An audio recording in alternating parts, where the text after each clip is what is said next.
Our guest today was sworn in for his second term on January 4th, 2005, as the U.S. Representative from Illinois' 5th Congressional District. He serves on the Ways and Means Committee and is chairman of the Democratic Congressional Campaign Committee. Our guest today was senior advisor and chief fundraiser for Richard M. Daley's victorious campaign for mayor in 1989. He served as director of finance in the 1992 presidential campaign of then-Governor Bill Clinton. Our guest today graduated from Sarah Lawrence College and received a master's degree in speech and communication from Northwestern University. He and his wife, Amy, have 3 children and live in Chicago. Ladies and gentlemen, please welcome back to the City Club of Chicago, Congressman Rahm Emanuel. Congressman? All right, it's all yours. Have some fun.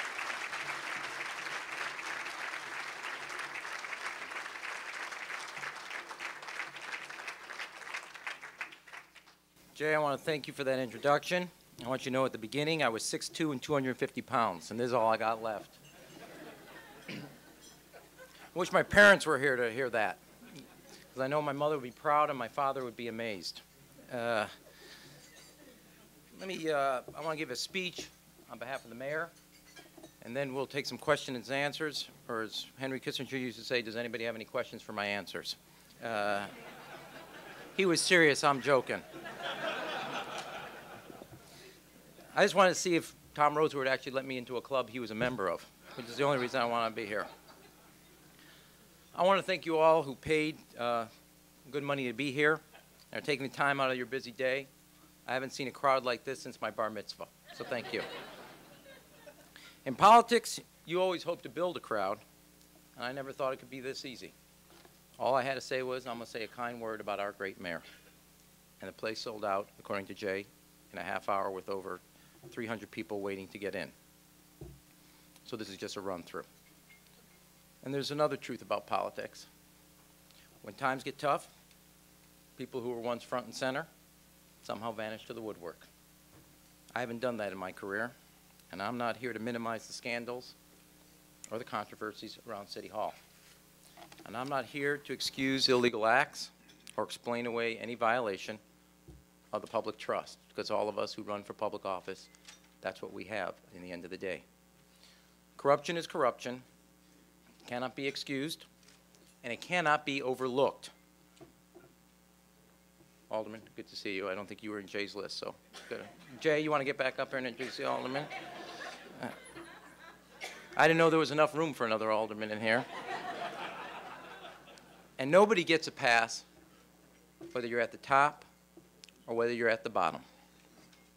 The stories about the goings on in city government cannot be ignored. And just as it would be wrong to ignore them, it'd be wrong to allow them to define the tenure of this mayor, our mayor. We are all judged, in the end, by the totality of our actions and our deeds. And that's why I wanted to be here today to give this speech. I love this city. And as Jay noted, Amy and I are raising our children here. And like many Chicagoans, I'm grateful for the progress we've made under Mayor Richard Daley's leadership. I believe this mayor has helped make Chicago a place where people want to live, where they want to grow their businesses, and most importantly, where they want to raise their children. And I'm not alone in this appraisal. I've been lucky to travel the world. I've been lucky as I work every day in Washington, meet people from all over this country, and sometimes from all over this world. And when you tell them, and I know that not a day goes by that I'm from Chicago, there isn't a person who doesn't say how much they admire Chicago, and they wish their cities were as beautiful and alive with a sense of vitality and care. Now that is not all due to our mayor, and he'd be the first to tell you that. Our city is blessed with a great natural advantages. Its location and its spectacular lakefront. Don't worry, I have 3 kids at home. That's the quietest a room's ever been around lunch. it was built by men and women with a vision, dating back, obviously, to Daniel Burnham, and it pointed the way to capitalize on these assets. Beyond this, the most important asset we have are the people of this city, their values. They're good, hardworking people who take pride in their families, their communities, and trying to teach their kids right from wrong. And Chicago, in my estimation, with bar none, is the most livable big city in America, and it did not happen by accident. And without question, Mayor Daley has made it a greater city than all the resources combined. He has added something to that. He has nurtured and built on Chicago's assets with a vision and a focus and a determination of reform. It's made him a leader and a national model where other cities come to study. Let me say this. During the 90s, there was a great urban renaissance that went on in America. It's been noted and written about. Many cities were doing well due to an expanding economy, and if you don't mind, and let me remind you, an administration in Washington that cared about urban America.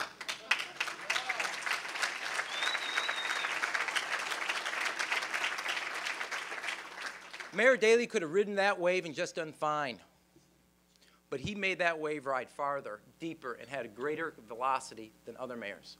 And in my estimation, others will have their own analysis, for 3 reasons. One is he took accounting for public schools, and he said, I want responsibility for the public schools. 2, he understood that cultural institutions were an engine of economic growth. I can see it in Lincoln Square in my own district. That used to be a blighted area. Today it has some of the highest growth in property values in the entire city. I went to dinner there. Why? Because through an interesting mechanism of financing, Old Town School of Folk Music moved up on Lincoln Avenue, and today that place has got more restaurants than national magazines are writing about, entertainment, and property values have taken over. And he understood that by making that by understanding the importance of cultural institutions, you could get great economic growth. And third and finally, he understood that beautification could change the very nature of how people felt about their city. And in these critical areas, Mayor Daley didn't just follow the script, didn't just ride the wave of urban renaissance that was going on in the 90s. He wrote whole new chapters.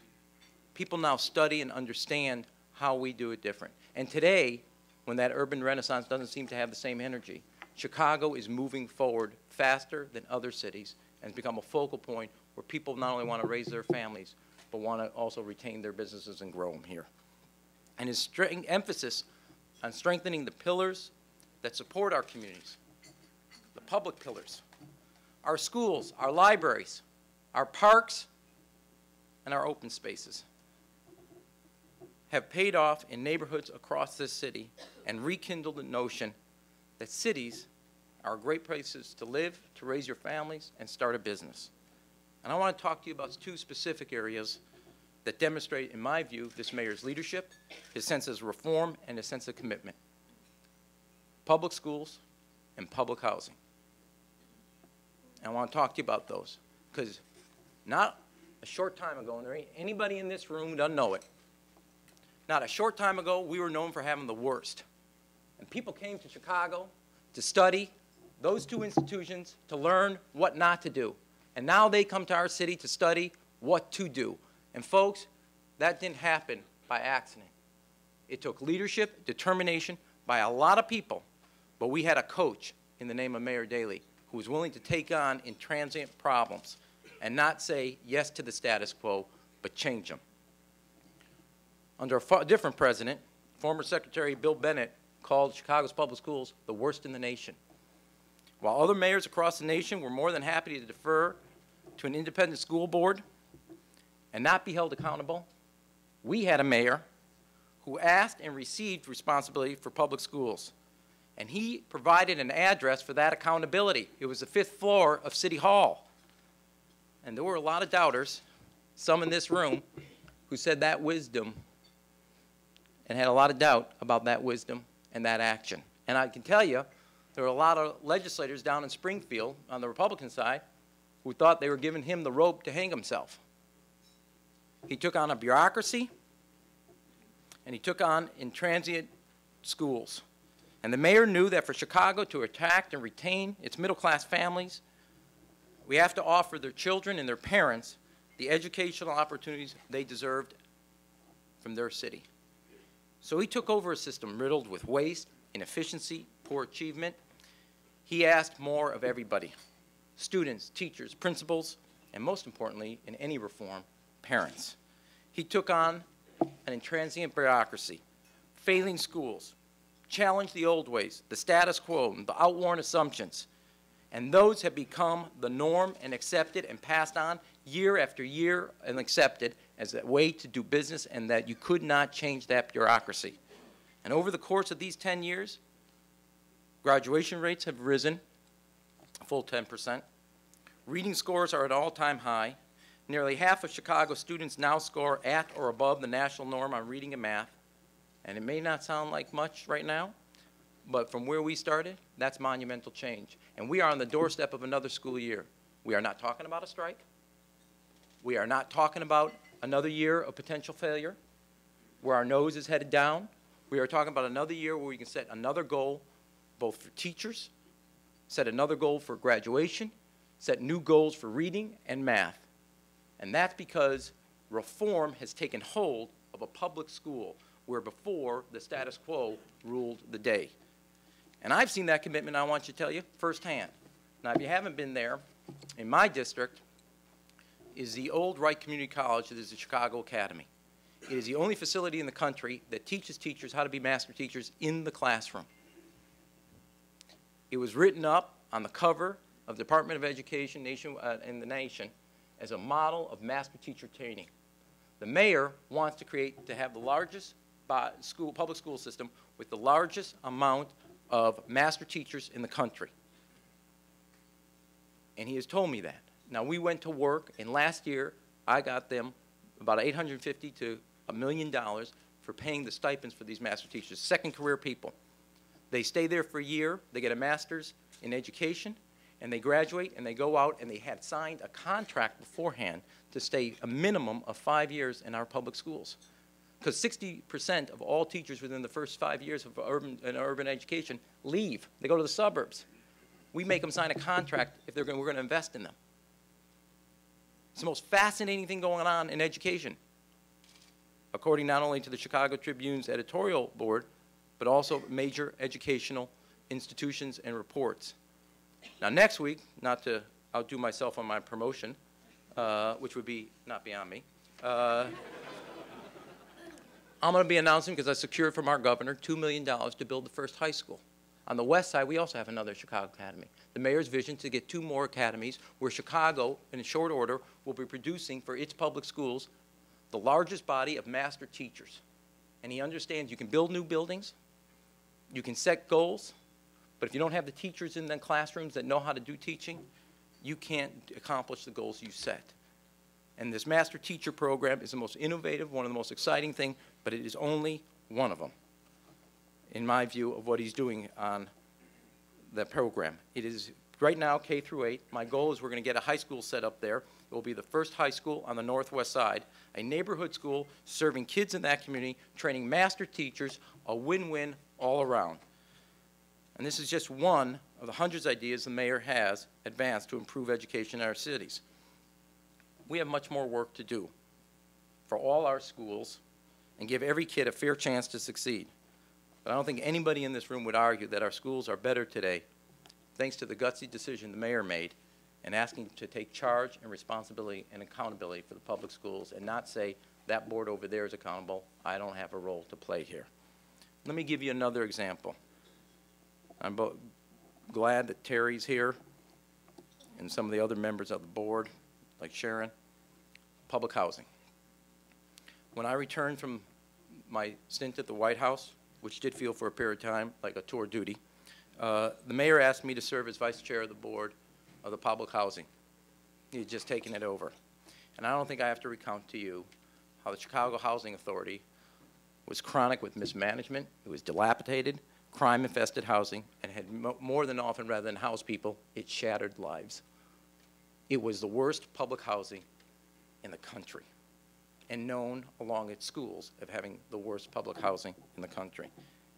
Now, I'm going to also tell you one other thing, because I think I know politics, or at least I act like I do.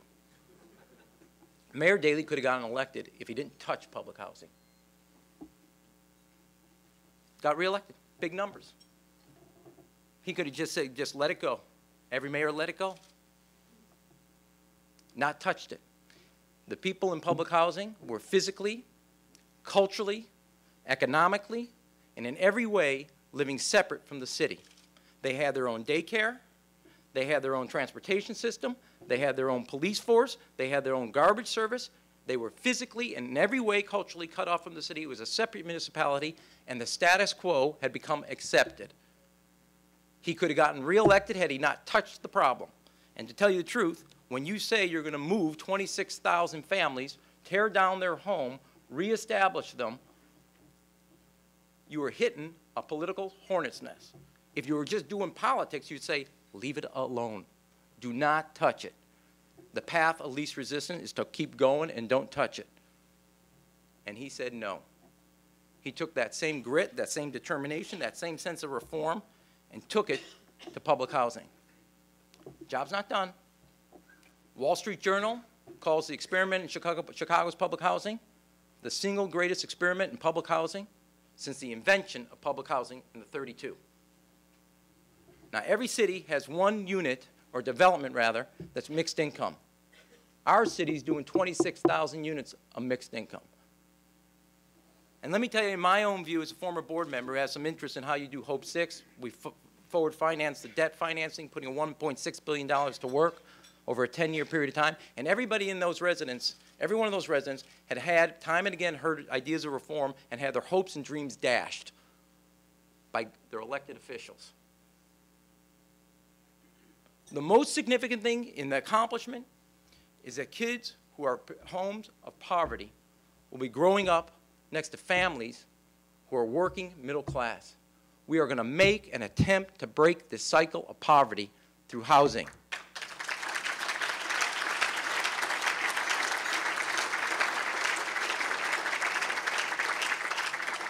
And these kids will have the values living next door, not to poverty, not to the values and culture of poverty, but to the values that every one of us share. And because of one other thing, the old idea was, which got ended in a horrible 1960 experiment, the old idea was you had to work if you lived in public housing. In our great social reforms of the war on poverty, we ended that. We brought that back in Chicago.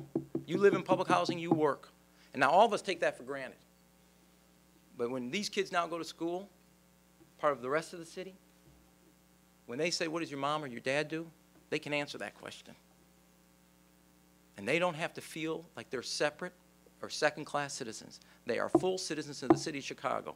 And I will just tell you, he took that sense of reform to the public housing of the city of Chicago, and they were warehoused at one point in those high-rises.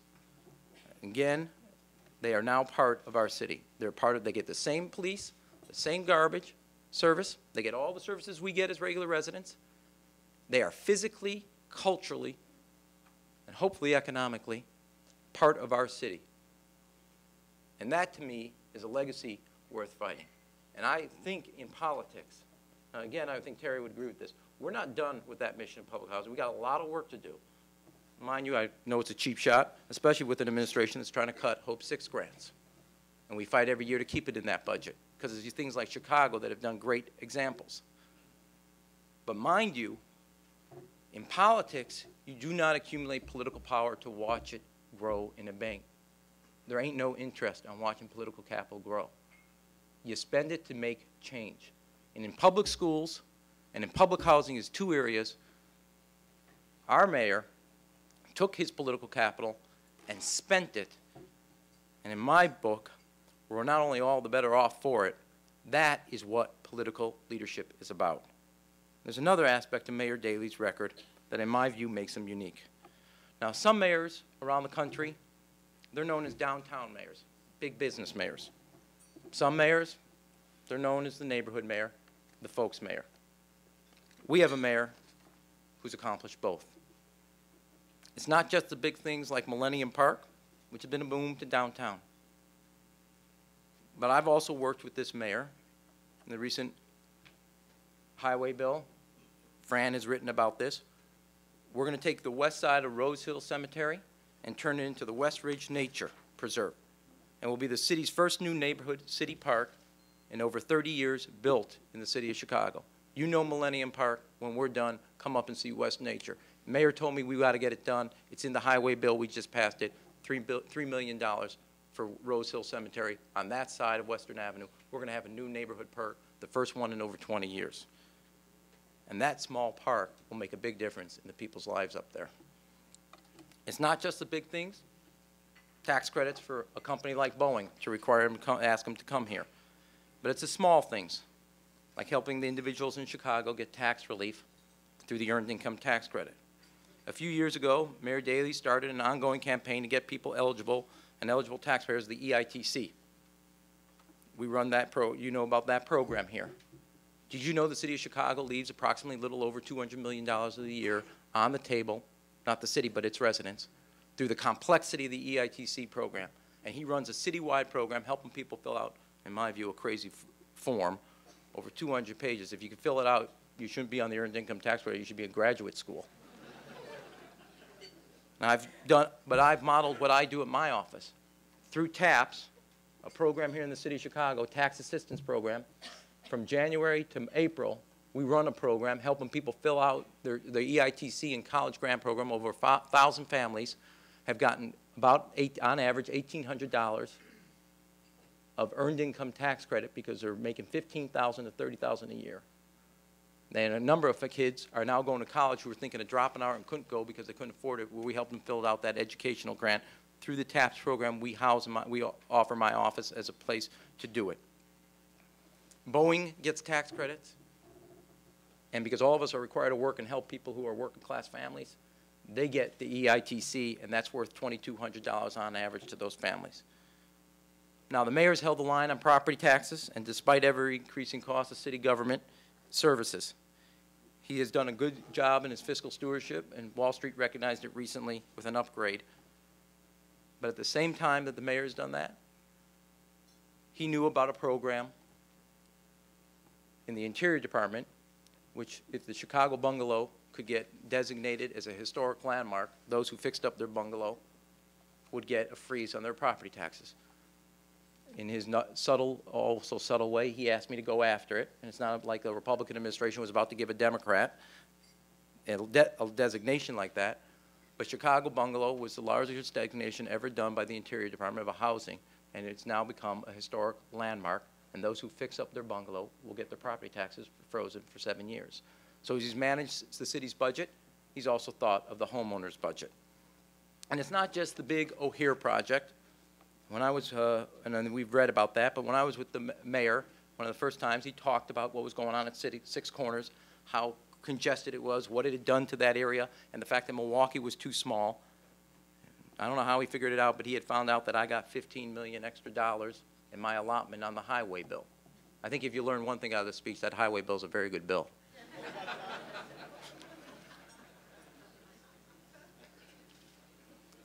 And when he found that out, it didn't take but 1 hour for Ms. O'Grady in the conversation to make sure that $15 million didn't go to O'Hare, didn't go to Wacker Park, Wacker Drive, all very worthy projects. But we're going to expand Six Corners, make it safe so people don't take neighborhood streets at 30 miles an hour. But Six Corners is going to get an investment that's going to make that Milwaukee area and Cicero and Irving Park easier to get through so it doesn't have one of the worst neighborhood traffic jams. And that Six Corners will get the same type of commitment and same type of energy that O'Hara's got. Now, as I'm standing here today, the mayor will soon be after me, as you know, and I know, for another project for another neighborhood. So no matter what I've done for Six Corners, whatever I've done for the Earned Income Tax Credit, whatever I've done in helping get money for the park, he'll be after me for another thing in short order. And for a Jewish kid, that's somewhat like a Jewish mother, and I can handle that. There are big things like preserving and protecting the irreplaceable asset of our lakefront. This is another area, in my view, our mayor has taken a tremendous amount of leadership. Now, I have introduced the Great Lakes Restoration Act. We have well over Democrats and Republicans, House and Senate, who have sponsored this legislation. And through his hard work, we now have the mayors and the governors of all the Great Lakes states endorsing that legislation to ensure that we make an investment on the 32-year anniversary of the Clean Water Act, that we invest in our Great Lake because it is our greatest natural resources. And it provides $4 billion over 5 years to preserve and strengthen the Great Lake. And he has played a leading role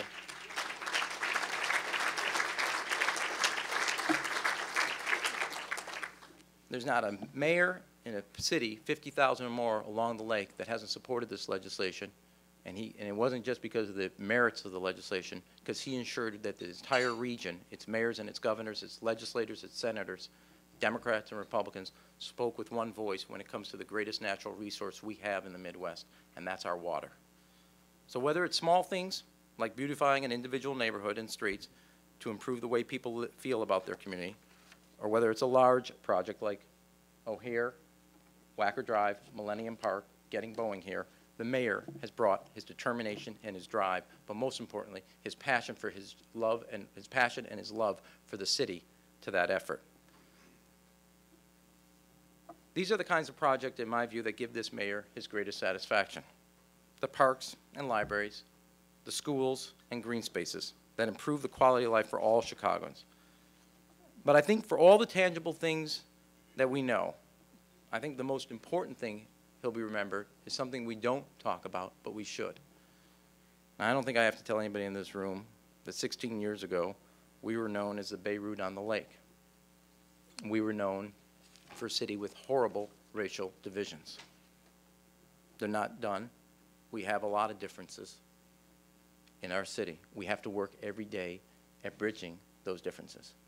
But through his tone, his tenor, and his commitment, whether you're black, white, brown, or yellow, whether you're straight or gay, he has brought a sense that we have more in common with each other than we do of our differences.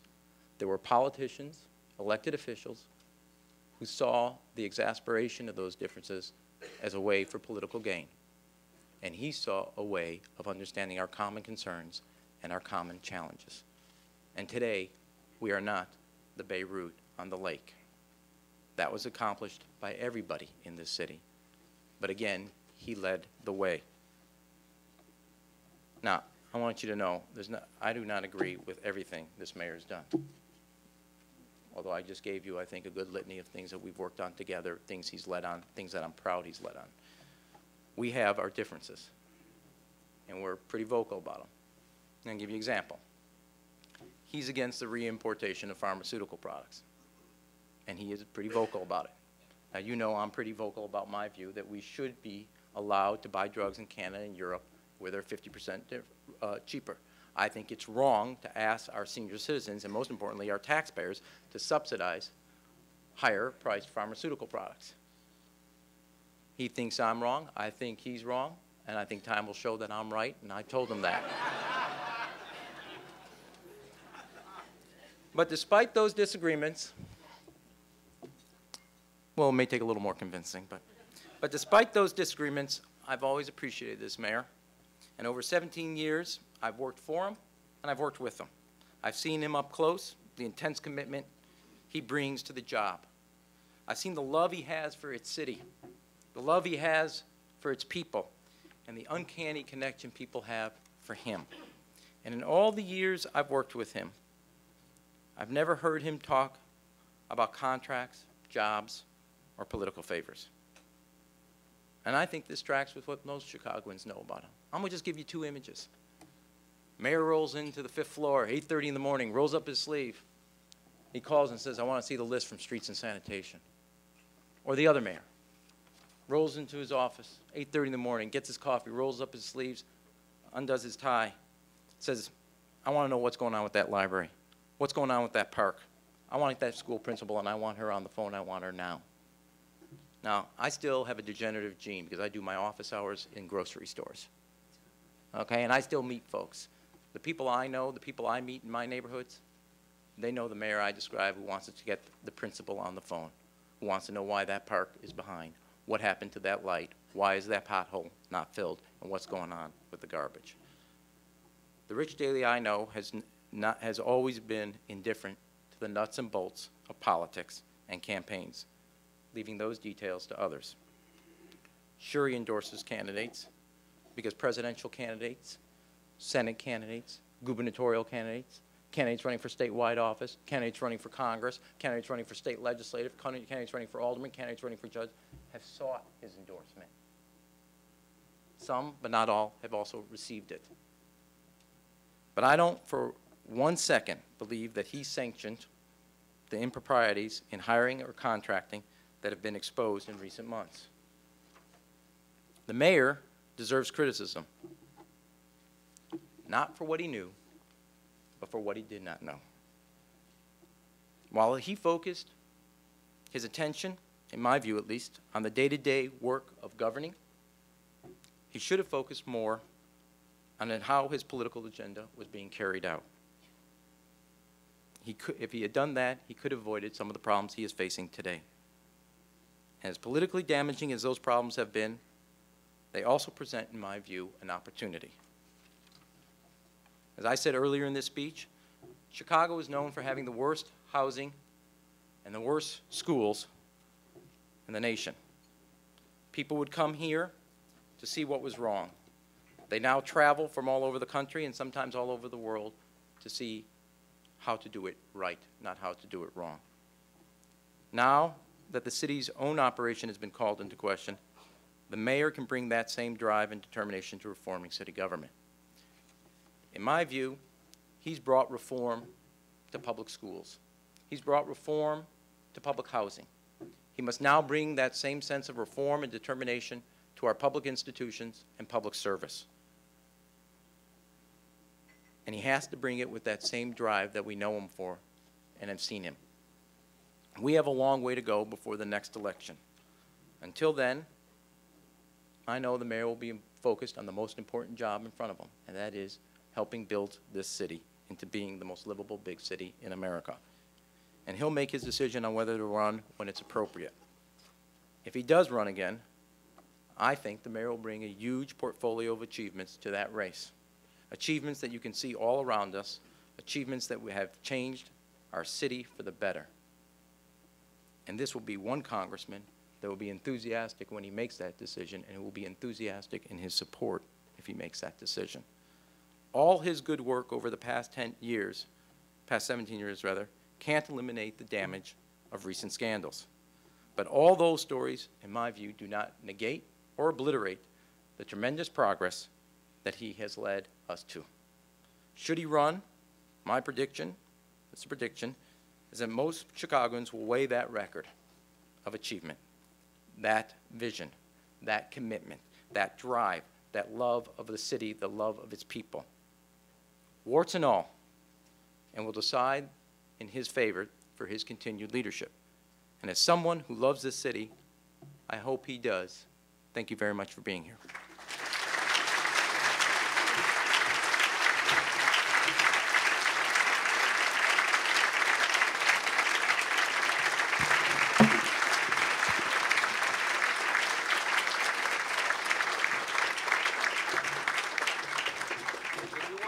Congressman a question, get behind Larry Horst.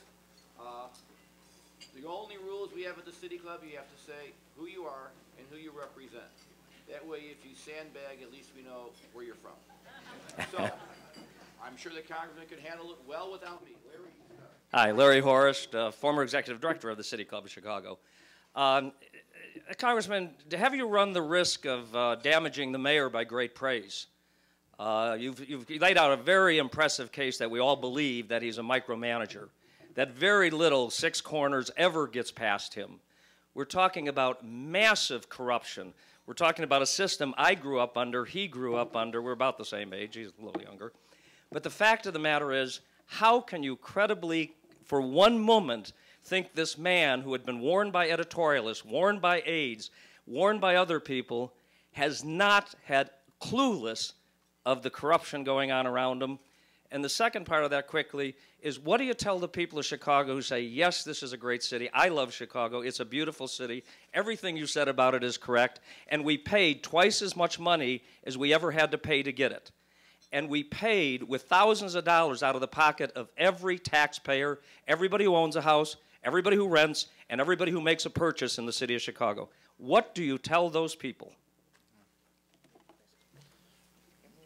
Well, I tell them to come listen to you, Larry. No, Larry, let me deal with the first question, and I'll get to the second question. Or as President, President Clinton used to always do this. He used to say, if he didn't want to answer the first question, he says, let me do that in inverse, and then just leave the first question.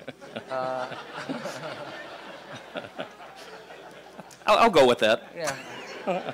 I'm not sure a number of people here would. That's just a guess. Let me say this, because you're asking me to guess, to make a guess. I'm going to give you a guess, and that's all it is. But I've worked with him. I've worked with him as a staff person when he ran for office, and I've worked with him now as a congressman. And it goes back to that analogy I gave you, or that image.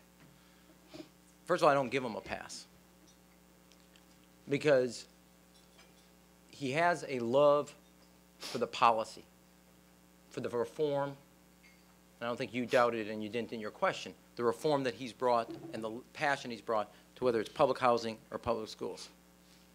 I believe he has to bring that same passion to what's going on around him. And you don't get a pass when it's happening around you. And he has to do that. Now, this my gut tells me, based on him, he don't really care about kind of the nitty-gritty about politics. It's just not what is interested. But guess what? In government, there's politics. And so you don't get a pass to say, I gave it to somebody else. Or as I like to say, he outsources, which is one of the reasons I'm against outsourcing. You're not allowed to outsource your politics, because you are in the government and you get the nexus of it. So I don't give him a pass on that. But my point is, first of all, what I wanted to do was, I want to give a wide lens view, because you can't drill down here and say that's the picture. And I'm sorry, but that's what's been happening for 8 to 9 months. That's why I wanted to come here. I think you have to have a wide lens view. All of us, in our whole lives, when we get upstairs to the big Lord, we get judged on the totality, and we all hope that's how it happens. And he will be judged by the totality. I believe the people will see the totality and say, this is a great city, and he's been a great leader of it. But what's going on around him, what happened right down the hall, he doesn't, he has to bear responsibility for it, because people that work for him. And he hired him, and we give him that assumption of responsibility that he's going to do that. And I think he cares deeply, because he feels like he let people down when he shouldn't have. He shouldn't have outsourced it, shouldn't have let other people do it. He has to be as determined and control and driven in seeing the reforms of public school and public housing to its public institutions and its public service. To your second question, well, first of all, I think you know from when you started growing up in this city, things do cost more.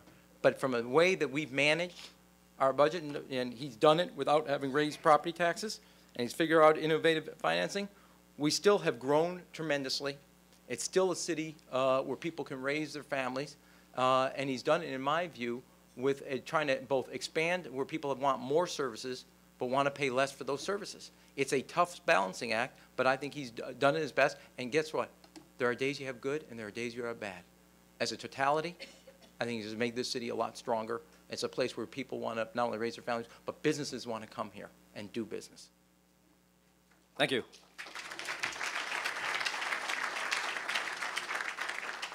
Kathy Posner, ordinary citizen, no agenda. Before I ask my question, my property taxes have gone up 40% in the last 4 years. So I don't understand why everyone's saying property taxes haven't gone up. At my table, now my question. At my table, a few of us wondered, do your children go to public school?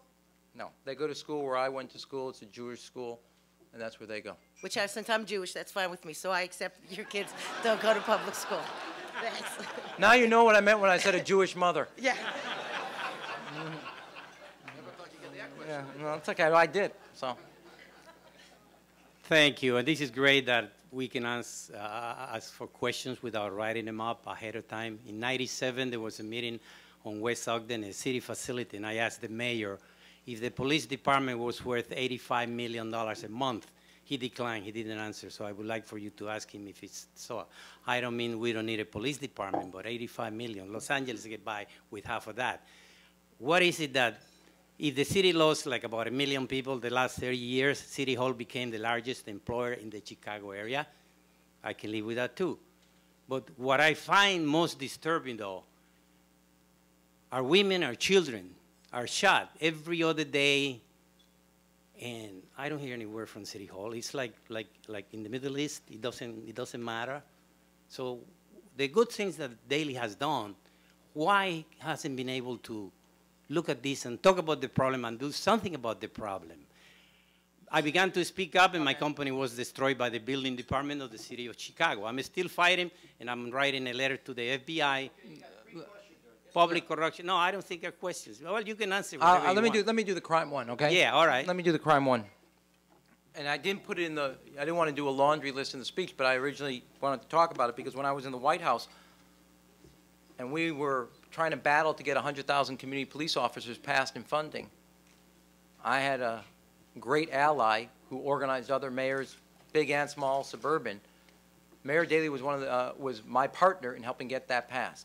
He was also a partner when I needed help around the country in getting past the NRA, the assault weapon ban, the Brady bill. And I did it only as a staff person for President Clinton, who was ready to make that commitment. But in fact, under Mayor Daley, Chicago was one of the first cities to adopt community policing, and a strategy that I think has been overwhelmingly successful and proven successful in the last 15 years, where we've seen dramatic drop in crime levels. Second, he's taken leadership in the area of gun control. And the policies both at the federal level as well as the state and local level.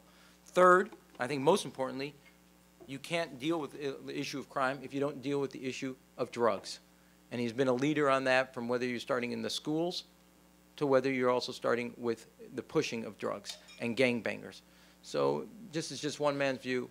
I wholeheartedly disagree with you on your analysis of the mayor as it comes to the fighting of crime in our city. And we've seen a dramatic drop over the years, but some people will look at that drop and be satisfied. And that's not the mayor I know, and that's not the city I know. Next. Thank you. My name is Michael Radzalowski. I'm an attorney. I kind of like to ask some questions to get people thinking. With regard to Well, you came to the wrong speaker. Okay. Okay, with regard to your vision of Daley, it seems that there's a divide between North and South. I mean, I heard Barack Obama's comments. I've heard of some of Jesse Jackson's comments. And there seems to be somewhat of a division, although in Congress, you and Jesse Jackson apparently are major allies. And the second part of my question is that most people, I think one of the downfalls of most men in public life have been that they don't have enough enemies. They don't have enough people that hold them accountable. And on both of those counts, how do you, you've got one view, but it would seem that there is that North and South divide, and there's also this question that if you're standing here supporting Mayor Daley and there's massive corruption, it's not going to change. Well, I don't know if I buy, Michael, the presumption there's a no, and I appreciate the question because it's a good question, but I don't think I accept the premise that there's a north side, south side divide on the mayor's work. That's number one. Because, first of all, it assumes and presumes, there's an undertone of a question that's related to race. And I believe that across the city, one of his great contributions, I try to make that point in the speech, is that people know that we have the common challenges, whether it's the question that was asked earlier about crime, whether it's a question that was asked earlier about public schools. They exist all over the city. And whether it's a question that's about what it takes to raise a family here and the property taxes and the values. So I actually think what he's done is understood that the challenges we face and the solutions we have, he doesn't offer north side solutions. He offers solutions that will work for the whole city to make it, in my view, the most livable big city in America. And so I don't mean it the way this is going to sound. I think that question actually is kind of an old school politics view of what goes on. And I do work with Congressman Jackson, and I think of him as a great colleague. Rahm Joel Cohen, CEO, Richard Hoffman Corporation. I wonder if you might comment on, through your travels throughout the United States, and as I presume you read papers as you travel, do you find the Chicago political media to have evolved into an extremely vicious, mean-spirited, almost unfair type of organization? If I answer that, I'd like to go into a witness protection plan. Yeah. Nah, look, wait, no, Joe, You're also asking somebody who lived 6 years in the White House through, I think, a fascinating time. Let me, if I can, appropriately suck up to the journalists in the room. Let me say it this way. And I've had, I don't think the journalists, they go to their job with the same sense of public duty and public spirit. They take their, as a whole, and they take their responsibilities to their professional creed seriously. I don't think I'm blanketing because there's individual deviations from this point. They take what they do with a sense of pride. It's not just a paycheck, and it's not just they get some jollies off of whacking somebody. Okay? They work hard at their job, trying to do their job. I have my differences. I push back at them hard, and I'm going to do that. Where I think they do something wrong. And I've said it, and we've had heated discussions, some in this room, some outside this room. But to their intentions, to their motivations, it's not a jolly, it's a job, and they have a public spirit job. And we're better when they're better. And we're not served well when they're not served well. And they'll be the first to admit it. And they've had their downfalls as a profession in the last 2 or 3 years, where examples of people have gotten fired because they haven't held to the standard. Now, they don't get a pass when they have a bad day. We in the public light don't get a pass when we have a bad day. Okay? We sometimes feel they take personal shots. They write it in a way. They don't see they make presumptions about what motivates us, and then you say that's not true. None of us like the characterizations that sometimes they make. You know, that's, you know, as I like to say sometimes in my job, you know, we got to wear the big boy pants if we're going to have the big boy job here. And so that's the life we got, and we know what comes with it. There are good days and bad days. Not all of them are going to be glowing. The truth is, if it's all glowing, they're only getting you up so they can get a little look at you before they're going to shoot you. Speaking of hard-hitting journalists, let's go. Jeff Berkowitz, host and producer of Public Affairs, airing every Monday night at 8:30 p.m. CAN TV, cable channel 21, and in the suburbs on Comcast. Many suburbs. Congressman Emanuel, Chairman Emanuel, let me try to synthesize very succinctly what we've heard before and see if I can put it in a recast question. If in 2007 you see some competition arise for that office of mayor, a Congressman Jesse Jackson Jr., a Congressman Luis Gutierrez, a state representative John Fritchie, or even a Republican, God forbid. You know, we know. At least we agree on the prayer part. You know, from economics, when you have a monopoly, you can have a quite good product provided. The price is high, too little of it. People before me have referred to this corruption tax. You have a $4 billion city budget or so, a $5 billion school budget, and other things. You know, 10% of that, before you know it, you're talking $1 billion or so, $1 billion with a B in a corruption tax.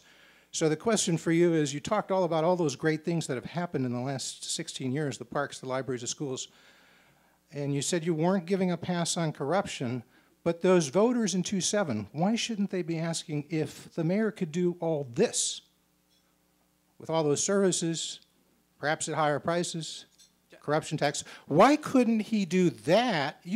Why shouldn't they say, why couldn't he do that? Well, first of all, let me just say this. Maybe I wasn't clear. Let me just, okay, if I was ambiguous, I apologize. They have every right, not only do they have every right, they're going to ask that question, but that's election day. That's for us accountability day. And if they're upset, let them have at it. If they say, you know, I've seen all the good things, but I'm upset about the warts. Other people will say, look at it and go, overall totality, I'll take it. That is what election day is for, and that is where we should have it. On election day, every elected official runs. That's our accountability day. I got no problem with it. I expect it, and that's what I said in the speech. So you agree there shouldn't be corruption, there shouldn't be patronage, there should not be a Don Tomczak saying, here, there's Rahm Emanuel in a primary against Nancy Kasich.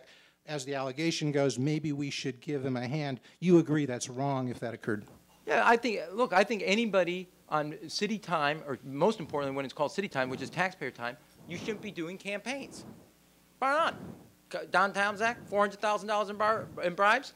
Bar none. Crime, corruption. As I said in the beginning, and let me clarify, corruption is corruption, and will be dealt accordingly where it belongs, in the court. Nobody gets a pass on that. That's what I said. And I think that people will say, "Liz, Mayor, we understand that you know all the stuff that's going on in schools, libraries, you want to talk to that, but what's happening right down the hall you don't know?" They'll make that judgment, and on election day they'll decide. Based on my view, standing here today at August 2005, they're going to say, "We want to re-elect you." That's just based on my view. I gave you my guess. All right. Thank you. Two more questions, because some of you are probably on city time now, so we want to. That was cheap. I'd like to take us in a slightly different direction. Can you give me your name? My name is Robin Hambleton. I'm the Dean of the College of Urban Planning and Public Affairs at the University of Illinois at Chicago. I'm very proud to have joined the university from England in 2002, a university that was founded, of course, by Mayor Daley's father in 1955. My question to you is about the role of Chicago as a global city. It is a world-class city, and I think the mayor has advocated that position globally. But you didn't get a chance to mention that, and I wonder if you could say a little bit about how you think the mayor sees this city moving in the future. The Olympics has been mentioned earlier, but comments about how we position our city in a world that's rapidly changing. Well, first of all, Jeff, Robin, I want to thank you for the question. In my view, it's not a thing you do, okay? You got to look at it from different layers or different aspects. I'll give you the big and the small. One, in the small, not small in my view, but the introduction of the Chinese language into our public schools. It's going to be a huge. That's a huge economy. I hope I don't have to say how important China is going to be to the growth of a global in the global economy and to cities and areas and regions. But making sure that we have the language skills to deal with the most populous country until 2050, when India will take it over, is essential and important. On the big level, being able to move the goods and services, whether that's because of what I said early on about our geography, we have the intermodal system. It takes 3 days to get something from the East Coast here on train, West Coast here, and yet 3 days through the city of Chicago. Equal time to get from the north side to the south side to move. Making that intermodal system on the train system, which we just got about $100 and some odd to do, essential. Making sure O'Hare Airport stands in the forefront of moving goods. Taking the exchanges, whether that's the Board of Trade, Merck, SIBO, and making sure the financial services, we stand in the forefront and center. And most importantly, although I said Chinese language, our universities and our public schools. Now, we all know that in 3rd grade, American kids compete excellently against the competitors in all the other industrialized world. By 8th grade, in math and other skills, science and reading, it drops. We hold on reading, drop on math and science. By 12th grade, as my mother would say, oi vavoili. Okay? And so, if you don't get it, we have a translation later. The fact is, everybody notes, you got to have a trained workforce. You got to have the physical infrastructure, you got to have the human infrastructure, and you got to have a place where people want to do business. And I think on a host of things, the foundations I laid out here, whether that's in the public school, public housing, it's physical infrastructure, it's people, and then also, like I said, the urban renaissance. The question is, do you see cultural institutions? I gave you Old Town School of Folk Music. You know, at the time, you want to go dissect why one of the reasons Boeing moved here was at that time, when Phil Condit was chairman, was because of our cultural institutions. He loved the opera and loved the symphony. Who knew it was going to be such a sales point? But it was at that point. So there's going to be individual things. And it is not one thing. That confidence in our public institutions and public service have to be raised to the level that now that people have confidence in the other areas, because that's going to be essential to compete in the future and win. Thank you, Robin, for the question. Last question. Yes, sir. My name is Leighton Olson. I'm with the law firm of Howe & Hutton and the statewide Illinois Community Technology Consortium. I've been very much involved in telecommunication, digital literacy, and those kinds of things. I'd like to ask a question about Tom Friedman's book called The World is Flat. I saw that you were listed in there as a person he knows, and I'd like to ask if you might be willing to make a phone call to him and perhaps have him come to Chicago, come to Navy Pier, to Malcolm X, or some other place to bring us all together to talk about some of the things you're describing. Well, you should know, and thank you for looking at the table of contents, too. You should know that Tom's in-laws live here. And Tom's wives, although they moved here, Growth Industries, I think is the name of the company. Am I right? Growth? General Growth is based here in Chicago. So if you're available on Yom Kippur, but my gut tells me Tom's going to be here quite often. I think you got to figure out, but I'll mention to him on one of the times that he's here next to speak. It is a great book. If you haven't, who was it? I'm now going to forget. There was a piece this summer in the Wall Street Journal on the op-ed page that gave a countervailing view where why the world isn't flat, but it's of peaks and valleys. And it is the most interesting intellectual critique of Tom's piece on why the world is flat is wrong as a perspective. It was wrong then, and it's wrong where the world was flat versus round, and it's wrong now. I come out on the Friedman side, but it was in the last, well, it's when Congress let out, so it had to be after July 26th between now and then, so if you're bored enough, you'll go back and find it. But it is,